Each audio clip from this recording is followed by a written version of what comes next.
하나님의 크신 은혜와 사랑이 우리 찬양대 위에 그리고 현악반의 연전 함께하기를 원합니다. 우리 찬양대 현악반 격려의 박수 주십시오. 감사합니다. 유튜브로 예배하는 분들 계십니다. 그분들을 위해서도 격려해 주시기 바랍니다. 하나님께 영광의 박수 올려드립니다. 할렐루야, 할렐루야.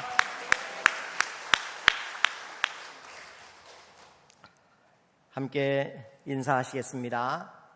태어나면 핏덩어리, 예수 믿으면 복덩어리, 그대는 우리 교회 매력덩어리 하십니다. 시작.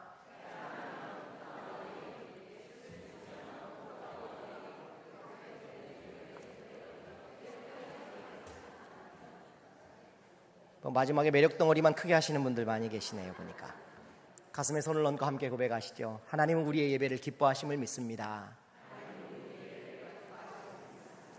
하나님은 우리의 예배 가운데 임재하심을 믿습니다.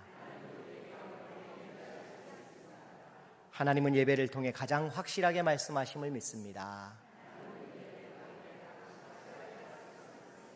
아멘. 갑돌이와 갑순이는 왜 결혼을 못했을까요? 둘 다 갑이었기 때문입니다. 갑돌이는 을순이를 만났어야 문제가 없었고, 또 갑순이는 을돌이를 만났으면 아무 문제가 없는데 둘 다 갑이에요. 맞질 않는 거지요. 그런데 또 하나의 이유가 있습니다. 결혼이 안 될 수밖에 없었던 이유는 둘 다 동성동본이었기 때문이지요. 갑씨였습니다. 예수님과 제자들은 여러분 갑을 관계였을까요? 그럼 하나님과 우리 사이는 과연 갑을 관계일까요? 만일 하나님과 우리가 갑을 관계라면 우리가 갑일까요? 하나님께서 갑일까요? 저는 우리가 을인데 갑처럼 행동한다고 생각합니다. 주님, 이거 내놓으세요. 주님, 저거 안 주시면 곤란합니다. 저 교회를 떠날지도 모릅니다. 우리가 갑일 때가 훨씬 더 많습니다.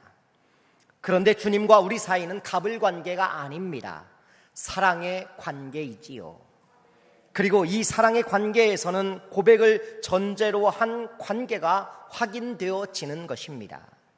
사랑합니다. 주님이 참 하나님이십니다. 이런 고백입니다. 이런 소리를 가족들에게도 우리가 자주 할 수 있어야 하고 자주 들으셔야 됩니다. 자꾸 못 들으니까 고객님 사랑합니다. 거기에 마음을 뺏길 수 있는 것이죠. 여러분, 요한복음 3장 16절 본문을 가지고 제가 하나님의 프로포즈라는 설교를 했던 적이 있습니다. 사람들은 사랑하는 사람에게 프로포즈를 합니다. 그리고 어떨 때는 지키지도 못할 약속까지 합니다. 저 하늘의 별까지 따다 준다고 하지요. 그런데 놀라운 것은 새빨간 거짓말인 줄 알면서도 믿어줍니다. 심지어 난 널 위해 죽을 수도 있을 것 같아 라고 고백합니다. 그리고 그것도 믿어줍니다. 하지만 그렇지 않습니다. 우리가 잘 아는 이야기입니다. 연세 대신 할아버지들이 모여서 이야기합니다. 아침에 마누라한테 맞고 나왔다는 어르신들의 푸념입니다. 왜 맞았는지 확인을 하는데 한 어르신은 반찬 투정하다가 아침에 맞고 나왔다는 겁니다. 그 옆에 김씨 할아버지, 나는 텔레비전 앞에서 알짱거리다가 맞았다고 하십니다.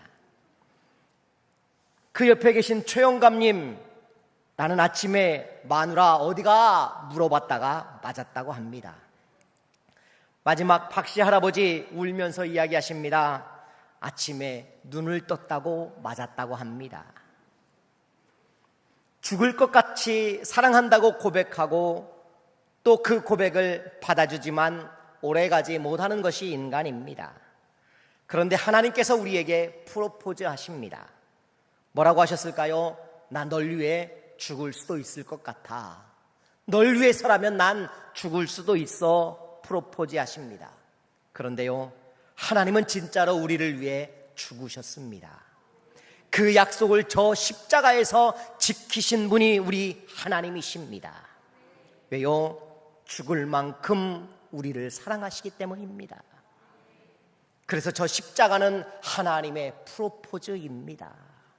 성경은 온통 하나님의 프로포즈죠. 우리를 사랑하시는 하나님의 고백이 가득 담겨 있는 연애 편지입니다. 그런 하나님도 우리를 기뻐하시는 것이 있습니다. 자주 넘어지고 고백한 것을 쉽게 우리가 잊고 사는 우리지만 그럼에도 하나님이 우리의 고백을 기뻐하시는 것입니다. 오늘 읽은 세 곳의 본문은 베드로의 쓰리콤보 신앙 고백입니다. 베드로는 성경에서 딱 3번 신앙 고백을 했습니다. 베드로의 신앙 고백을 통해 우리도 주님께 아름다운 고백 있는 삶을 살 수 있기를 주의 이름으로 축원합니다. 첫 번째 고백입니다. 어떤 고백입니까? 이 고백은요, 만선보다 귀한 나를 발견한 고백입니다. 예수님께서 베드로를 처음 만난 것은 갈릴리 해변이 아닙니다. 라가드 스미스 박사가 쓰신 연대기 성경이 있습니다. 이 책에 보면요, 성경을 시간별로 구별해 놓은 정리되어 있는 책입니다. 이 책에 의하면 주님이 베드로를 처음 만난 것은 요한복음 1장에서입니다. 40절부터 42절 말씀까지 같이 읽어보겠습니다. 시작.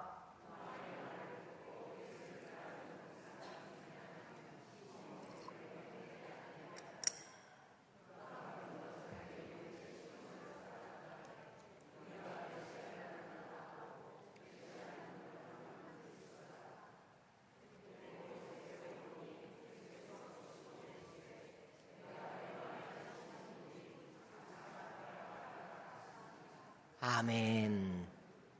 여러분, 40절에 요한이 나오고 마지막 42절에도 요한이 나오는데 똑같은 요한은 아닙니다. 40절에 나오는 요한은 세례 요한을 말합니다. 그리고 42절에 나오는 요한은 이제 베드로의 아버지 요한을 말합니다. 세례 요한이 예수님을 하나님의 어린 양이라고 표현하는 자리에 안드레가 있었습니다. 안드레가 그 예수님을 만났습니다. 분명히 안드레는 뭐라고 성경에 고백하느냐?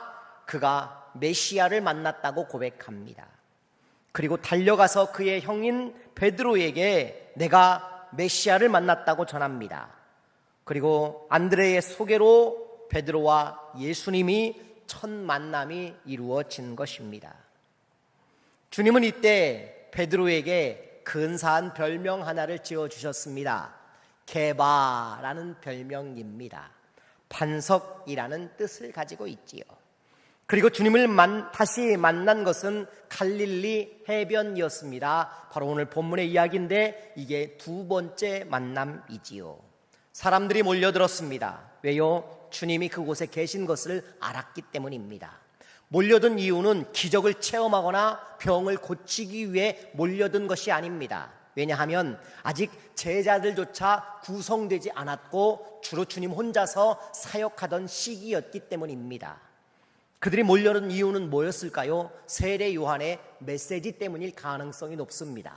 세상 죄를 지고 가는 하나님의 어린 양이라는 세례 요한의 말 때문에 예수님을 보고자 하는 사람들이 몰려든 것입니다.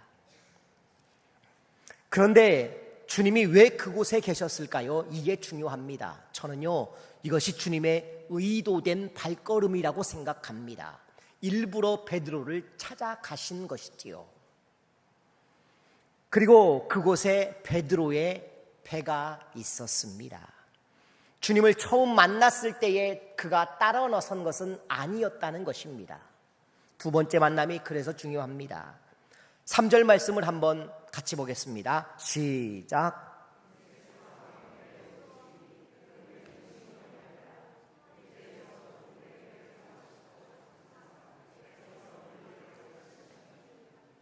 아멘. 여기에는요, 배가 2절에서는 2개가 있었다고 말합니다.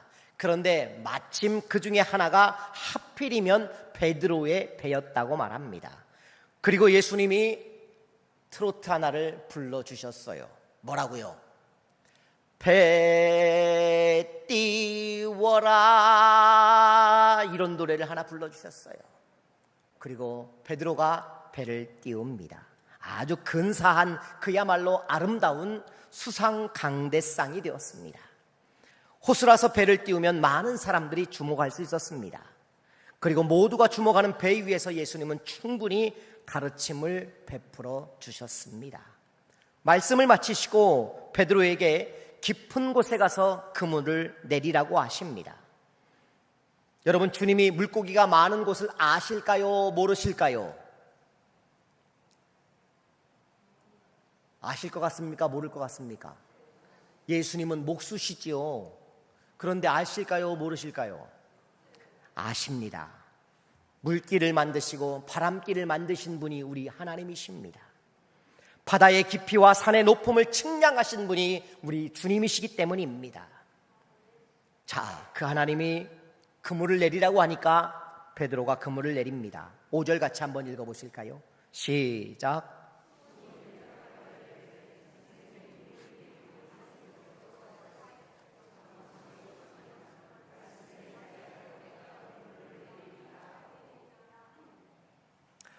말씀에 의지하여 그물을 내린다고 말합니다. 여러분, 우리가 바이블 스터디가 중요한 것이 아닙니다. 성경 배우는 것이 중요한 것이 아니라 말씀에 순종하는 것이 훨씬 더 중요한 것인 줄 여러분 깨달으셔야 됩니다. 베드로가 말씀에 의지하여 그물을 내린다고 말합니다. 여러분, 지금 말씀을 전하신 예수님이 어디에서 전했습니까? 그 배 위에서 전하셨습니다. 가장 가까이에서 또렷하게 들은 사람은 누구입니까? 베드로였던 것입니다. 그 말씀을 듣고 베드로가 말씀에 의지해서 이제 깊은 데에 그물을 내리겠다고 고백하고 있는 것이지요. 그리고 물고기를 잡습니다. 그의 인생에 놀라운 일이 벌어졌습니다. 얼마나 많은 고기를 잡았는지 모릅니다. 친구까지 불러드립니다. 그리고 그 배가 2개가 같이 잠길 정도가 되었다고 말합니다. 그리고 그가 인생의 첫 신앙 고백을 합니다. 누가복음 5장 8절 본문입니다. 시작.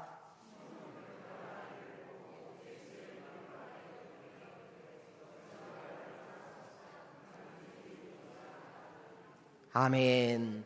주여, 나를 떠나소서. 나는 죄인이로소이다. 여기 원문에 분명히 퀴리오스, 주님, 주인 이렇게 부르고 있습니다. 그러면 안 되거든요. 왜냐하면 주인은 황제뿐이기 때문입니다. 그런데 예수님을 주인이라고 그가 고백합니다. 그리고 죄인인 것을 고백합니다. 여러분, 이게 첫 번째 만남이 아니라고 말씀을 드렸지요. 그렇다면 여기 죄인이라는 고백 속에는 처음 만났을 때 주님을 알아보지 못한 미안한 마음도 함께 배어 있는 표현일지도 모르겠습니다. 예수님은 별명까지 지어주실 만큼 베드로에게 친밀감을 보여주셨습니다. 베드로는 주님을 그럼에도 따라 나서지 못했던 것입니다. 결국 주님이 베드로를 신방 오셔서 이 고백을 받게 된 것이지요. 여러분, 제가 어릴 적에요, 마을에 꽤 큰 방죽이 있었습니다. 그런데 가뭄이 들었습니다. 물이 마르기 시작하는데 얼마나 물이 마르는지 방죽 안에 걸어 들어갈 상태가 되었습니다. 바짝 말라들었습니다. 마지막에 방죽 가운데에 작은 웅덩이 하나가 마련이 되었는데 그 웅덩이에 고기들이 바글바글한 거예요. 근데 이장님이 그걸 잡지 못하게 했어요. 그런데 놔두면 이제 완전히 그것도 말라 죽을 것 같으니까 마을에 그걸 잡으라고 마을 주민들에게 알려주었습니다.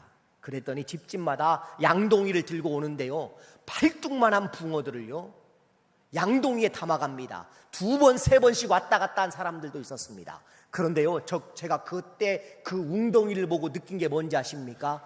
얼마나 그렇게 큰 고기들이 많은데 무섭다는 생각을 했어요.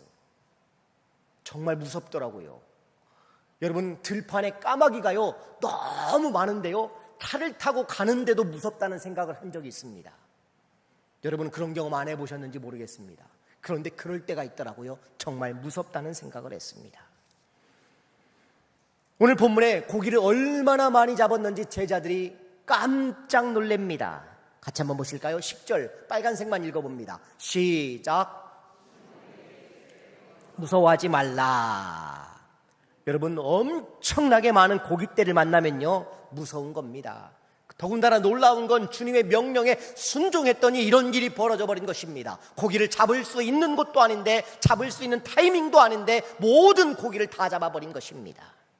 그러니 겁이 잔뜩 난 것이지요. 고기도 무서웠지만 이분이 도대체 어떤 분인지 무서워지기 시작했을 것입니다. 그래서 그런 고백을 했는지도 모를 일입니다. 낚시를 해보셨습니까? 저는 제 생에 낚시를 딱 한 번 해본 것 같습니다. 새만금 방조의 중간쯤 가면 배를 타고 낚싯배들이 거기 쭉 질비하게 있는데 배 하나를 빌려가지고 우리 동기들과 낚시를 한 적이 있습니다. 우럭 낚시였는데 밑에 추가 달려있고 낚싯줄만 당기면 우럭이 탁 걸리는 겁니다. 어렵지 않더라고요. 그래서 어렵지 않으니까 그냥 낚싯줄만 이렇게 당기는 겁니다. 오전 내내 잡는데 주변에 다들 67마리씩 다 잡는데 저만 오전 내내 한 마리도 못 잡았습니다. 굉장히 슬픈 일이지요. 점심을 먹고 또 낚시질을 하는데 1시간쯤 지났을까요? 드디어 제 낚싯줄에도 노안이 찾아오신 연세 지극하신 우럭 한 분이 찾아오셨습니다. 정말 우럭님이라고 부르고 싶었습니다. 얼마나 기분 좋은지요. 제가 그 우럭을 잡고 소리를 질렀습니다. 그 바다 한복판에서, 새만금 한복판에서 뭐라고 소리 질렀을까요? 이렇게 질렀습니다. 신봤다!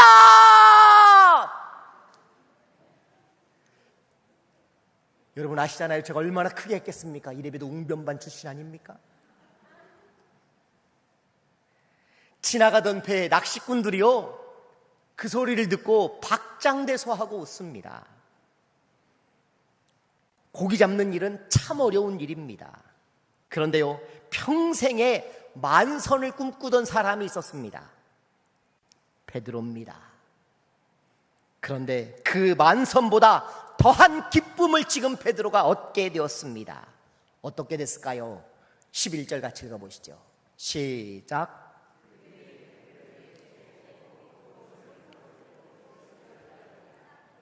아멘. 모든 것을 버려두고 예수님을 따라 나선 것입니다. 주님과의 이 두 번째 만남에서 베드로의 첫 신앙 고백, 주여 나는 죄인이로소이다. 여러분, 이 땅의 모든 사람들이 살 길은 바로 이 고백이 필요합니다. 주여 나는 죄인이로소이다. 이 고백이 우리를 악한 길에서 떠나게 합니다. 이 고백이 스스로를 낮추고 기도하여 하나님의 얼굴을 찾게 만드는 것입니다. 주여 나는 죄인이로소이다. 이 고백으로부터 우리의 신앙도 새 출발하는 것이지요. 아직 이 고백이 없다면 하셔야 합니다. 인간의 가장 정확한 진단이 들어가 있는 고백이지요. 아직 이 고백에 확신이 없다면 다시 하셔야 합니다. 그리고 이 고백이 우리를 살린다는 것을 믿으시기 바랍니다. 두 번째 고백입니다. 두 번째 고백은 그분이 당신이라고 고백한 메시아를 고백한 고백입니다. 가이사랴 빌립보에서 주님이 물으셨습니다. 그리고 베드로가 대답하지요. 마태복음 16장 16절. 열렸어. 시몬 베드로가 대답하여 이르되 주는 그리스도시요 살아계신 하나님의 아들이시니이다. 여러분 지난주 설교 기억나실까요? 그 많은 우상들의 틈바구니 속에서 고백한 베드로의 신앙 고백입니다. 원어에 호 크리스토스, 호 휴오스라는 단어를 쓰고 있습니다. 여기에 호라는 단어가 눈에 확 갑니다. 정관사 더에 해당합니다. 호 크리스토스, 호 휴오스, 그 그리스도, 그분 아들이라는 것입니다. 베드로의 신앙 고백은요, 주님 제가 보니 당신은 수많은 선지자들이 오실 것이라고 말했던 바로 그분이시군요. 그토록 보내주시겠다고 약속하셨던 그 하나님의 아들이 바로 당신이시군요. 이게 바로 베드로의 신앙 고백이었던 것입니다. 제가 강조하는 게 있지요. 여러분, 우리가 하나님을 보면 어떻게 된다고요? 살아요, 죽어요? 죽어요. 하나님을 보면 죽습니다. 그런데 자꾸 뭐라고 고백해요? 하나님 한 번만 보여주면 진짜로 믿겠다고 말합니다. 그런데 그게 무서운 말입니다. 왕이 지나갈 때 용안을 쳐다보면 안 됩니다. 머리를 숙여야 합니다. 물러거라, 임금님 행차하신다. 백성들이 고개를 숙입니다. 고개를 들면 죽는 것입니다. 사람이 사람을 보는 것도 위험한데 하물며 하나님을 보여달라고 합니다. 굉장히 위험한 일입니다. 제사장들도 혹시라도 지성소에서 하나님을 보고 죽을까 봐서 옷에 방울을 달고 살았습니다. 그리고 하나님이 직접 보여주시면 어떻게 될까요? 만약에 하나님을 직접 보면 어떻게 되느냐? 부담이 생깁니다. 하나님은 그냥 나타나지 않으세요. 부담을 주려고 나타나십니다. 둘 중에 하나입니다. 너 신학교 가야겠다, 그렇게 말씀하시거나, 또 하나는 네 집을 팔아야겠다 하시는 겁니다. 세단장 헌금 드려라 하신단 말입니다, 여러분. 그러니 하나님 보고 싶다라는 말을 함부로 하시면 안 됩니다. 굉장히 여러분에게 부담이 될 수 있습니다. 요한일서 4장 12절에 이렇게 말하지 않습니까? 어느 때나 하나님을 본 사람이 있어요, 없어요? 없단 말입니다, 여러분.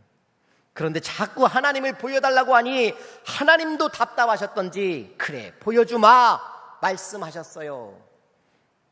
누구를 통해 말씀하십니까? 선지자들을 통해 약속해 주셨습니다. 하나님도 고민이지요. 보여주마, 선지자들을 통해 오시겠다고 약속하셨습니다. 그런데 하나님 입장에서는 나를 보면 쟤들이 죽는데 어쩔 수 없이 선택한 방법이 뭡니까? 사람이 되기로 작정하신 겁니다. 그래서 하나님이 친히 사람으로 오셨습니다. 그분이 바로 예수 그리스도이십니다. 할렐루야. 그런데 사람들이 못 알아봐요. 보여달라 해서 보여주었더니 못 알아봅니다. 사람들의 눈이 어두워져서 하나님을 도무지 알아보지 못한 것이지요. 성경을 읽다가 가장 슬픈 본문이 등장합니다. 요한복음 1장 10절 11절입니다. 같이 읽겠습니다. 시작.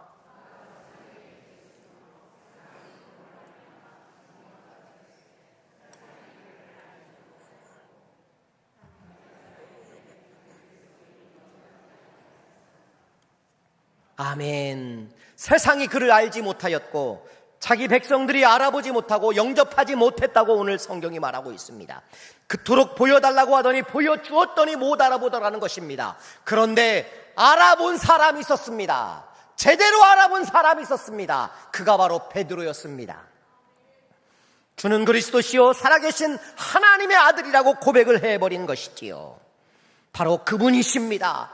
선지자들이 그토록 외쳤던 오시겠다고 하신 그분이 바로 당신이십니다라고 멋지게 그가 고백했던 것입니다. 오늘 우리의 신앙에도 이런 근사한 믿음의 고백이 살아있기를 주의 이름으로 축원합니다.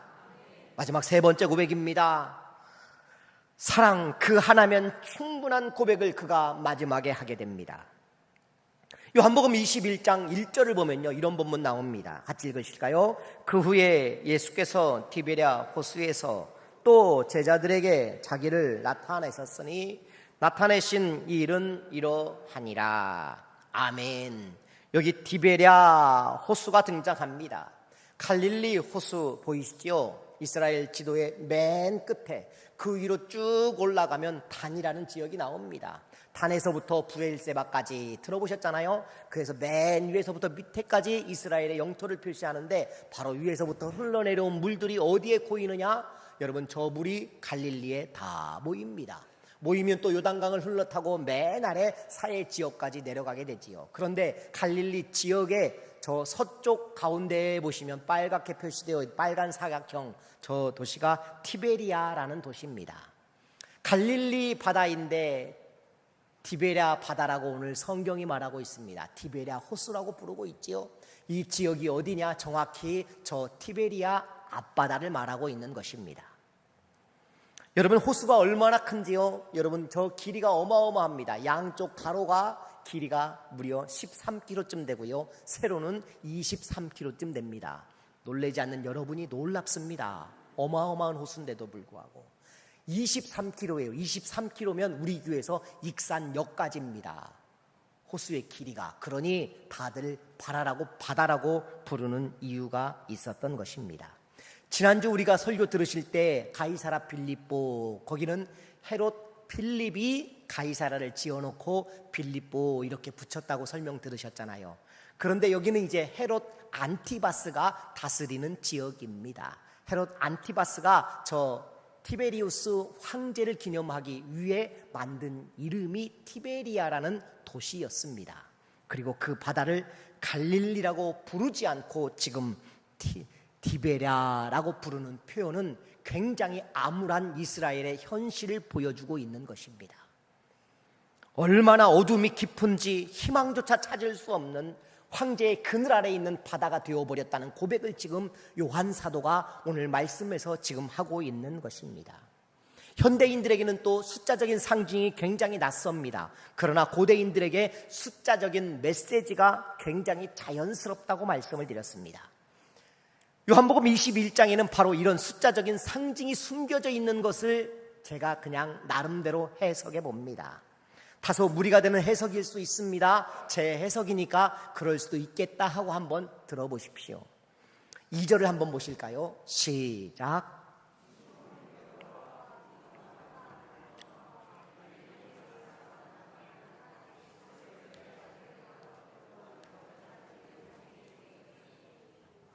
자, 여기에 몇 사람이 나오는 줄 아십니까? 전부 다 합하면 7사람입니다.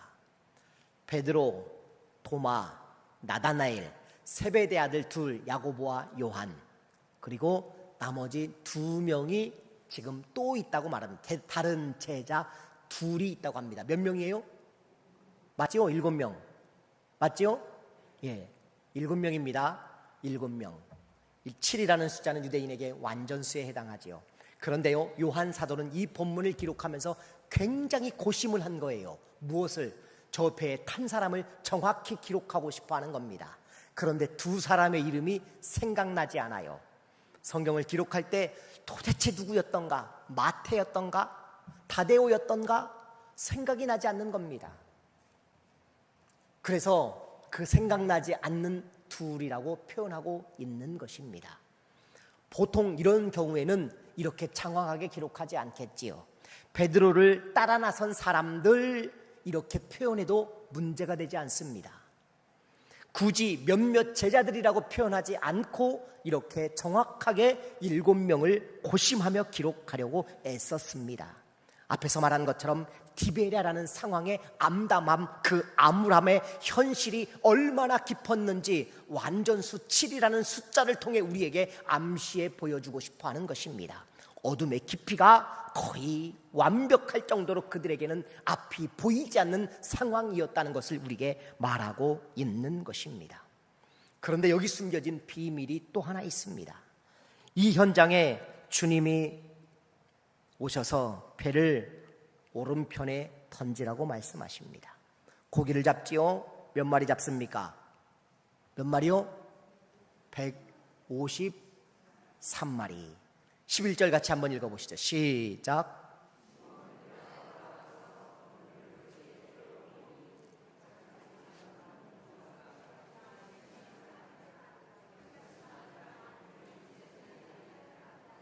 아멘. 모나미 볼펜에 써있지요. 153. 뭐 신앙인이다 아니다 뭐 이런 표현이 있지만 그거는 뭐 잘 모르겠습니다. 그런데 고기가 153마리. 여러분 생각해 보세요. 이 바쁜 와중에 주님을 만나가지고 지금 반겨야 할 이 바쁜 와중에 요한 사도는 뭐 한 거예요? 고기를 씌워본 거예요. 1마리, 2마리. 그러면 진짜로 셌을까요? 아니요, 센 게 아닙니다. 그 바쁜 와중에 언제 세겠습니까? 센 게 아니지요. 이건 굉장히 하고 싶은 말이 숨겨져 있는 것이지요. 153이라는 상징에는 여러 가지 해석이 있습니다. 그런데 제 마음에 딱 와닿는 해석이 하나 있었습니다. 당시 유대인들은 물고기의 종류가 153종류라고 믿었다는 겁니다. 다시 말하면 온갖 물고기를 다 잡아들였다라는 의미를 가지고 있다라는 것입니다. 암울하고 어둡기만 한 유대적 상황 앞에 온 세상과 모든 족속이 하나님의 창조 질서 앞에 순종하고 하나님의 기쁨이 될 것을 상징적으로 지금 보여주었다라는 의미를 담아내고 있는 것이지요. 그리고 이어지는 사건, 주님이 제자들에게 물고기를 구워주셨습니다. 여기에 등장하는 재미있는 단어, 요한복음에만 등장하는 2번 등장하는 단어가 있습니다. 21장 9절 말씀 같이 보시죠. 시작.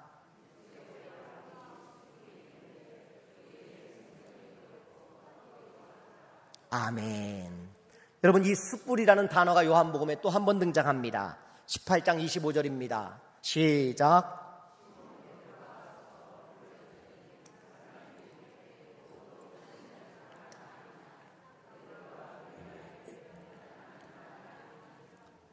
아멘. 베드로는 가야바의 집 앞에서 주님과 멀찍이 떨어져서 불을 쬐고 있었던 사건 기억하시죠?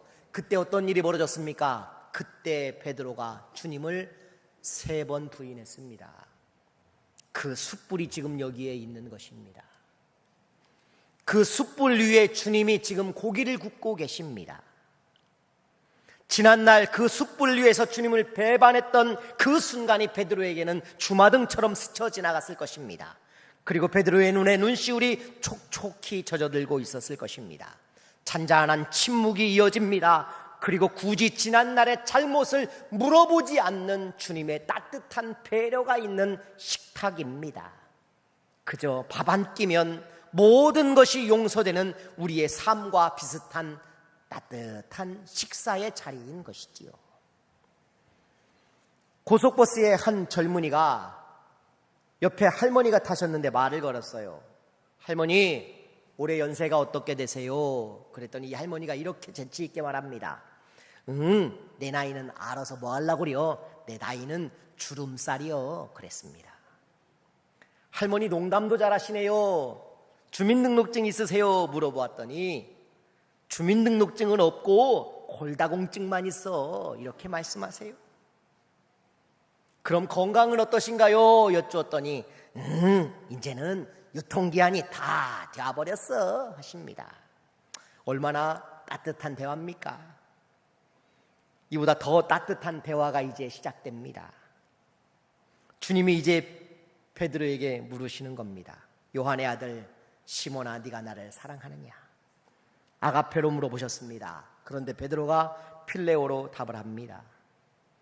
그리고 3번째 주님은 필레오로 물어보십니다.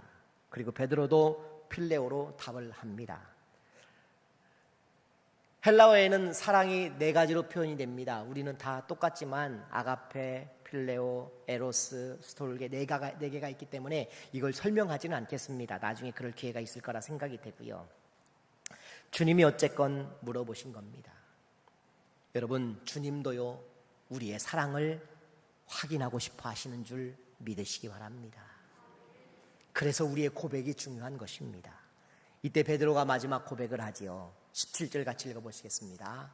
빨간 글씨만 시작. 내가 주님을 사랑하는 줄 주님께서 아시나이다. 예수께서 이르시되 내 양을 먹이라. 주님, 내가 한없이 부족하고요, 그 결정적일 때 주님 따르지 못했고 배반했던 저지만 주님, 그래도 저 주님 사랑하는 것 같아요 라는 고백을 베드로가 하고 있는 것입니다. 그리고 비로소 주님이 주님의 양을 온전히 부탁하신 것입니다. 내 양을 먹이라. 여러분, 이 아름다운 고백의 장소가 어디일까요? 처음 주님을 고백했던 장소도 갈릴리였습니다. 그리고 그의 마지막 주님을 향한 사랑의 고백도 갈릴리라는 사실을 여러분 아십니까? 신기하게도 처음 주님 고백했던 주여 나는 죄인이로소이다라고 고백했던 그날도 베드로에게 기적 같은 일이 있었습니다. 만선을 하는 기쁨이었습니다. 그리고 마지막 주님 사랑합니다라고 고백했던 그 고백의 자리에도 역시 물고기를 많이 잡은 날이었다는 사실입니다. 평생 만선을 꿈꾸던 그였지만 오부 베드로, 그가 주님을 만나고 만선보다 더한 것을 만나버렸음을 오늘 우리에게 성경은 가르쳐주고 있습니다. 그것이 무엇입니까? 바로 주님을 만난 것입니다. 내 인생에 내가 꿈꾸고 있는 어떤 일들 가운데 가장 값진 일, 그 모든 것과 다 바꾸어도 될 만한 어떤 것이 있다면 예수 그리스도여야 한다는 것입니다. 작가 이창현 씨의 내 마음속의 울림이라는 책에 이런 글이 있더라고요. 같은 꽃을 보더라도, 짤막한 글인데요, 같은 꽃을 보더라도 한의사의 눈에는 약재로, 요리사의 눈에는 요리 재료로, 가수의 눈에는 노래로, 화가의 눈에는 그림으로, 시인의 눈에는 시로 보인다입니다. 스토아 철학자가 된 에픽테투스는 이렇게 말했습니다. 인간은 사물을 바라보며 고통받는 것이 아니라 그것을 받아들이는 관점으로 인해 고통을 받는다라고 표현했습니다. 같은 산을 보는데 어떤 이는 도전할 에너지가 됩니다. 그런데 어떤 사람은 넘지 못할 걸림돌이라고 생각해버리는 것이지요. 같은 땅을 보는데 누구는 투자의 가치가 있는 것으로 보고 어떤 사람은 심겨질 아름다운 아름드리 나무 한 그루를 보게 됩니다. 모두가 자기 시선으로 세상을 봅니다. 그러나 가장 정확한 시선은 하나님께서 나를 보는 시선입니다. 주님은 조변석계로 변하는 베드로를 반석, 즉 베드로로 보셨습니다. 그대로 되었지요. 그런 베드로도 주님을 보는 시선이 남달랐습니다. 그리고 그의 시선은 신앙 고백이 되어 우리도 주님을 아름다운 시선을 품도록 길잡이가 되어 주었습니다. 성경에 나오는 믿음의 영웅들은 한 번도 넘어지지 않은 사람이 아닙니다. 7번 넘어져도 하나님의 은혜로 일어선 사람들입니다. 은혜의 소중함을 가슴 깊이 품고 사는 사람들이지요. 참 많이 넘어졌고 수없이 우회의 길을 갔던 베드로 사도입니다. 그런 그가 주님, 나는 죄인이로소이다. 주는 그리스도시요 살아계신 하나님의 아들이십니다. 내가 주님을 사랑합니다. 이 새 고백에는 하나님의 하나님 되심과 그분 앞에서 피조물인 인간의 존재와 인간됨을 깨닫게 하는 아름다움이 숨겨져 있었던 것입니다. 사랑하는 성도 여러분, 우리의 삶에도 이런 근사한 신앙 고백 있는 삶이 되어지기를 주의 이름으로 축원합니다. 기도하겠습니다.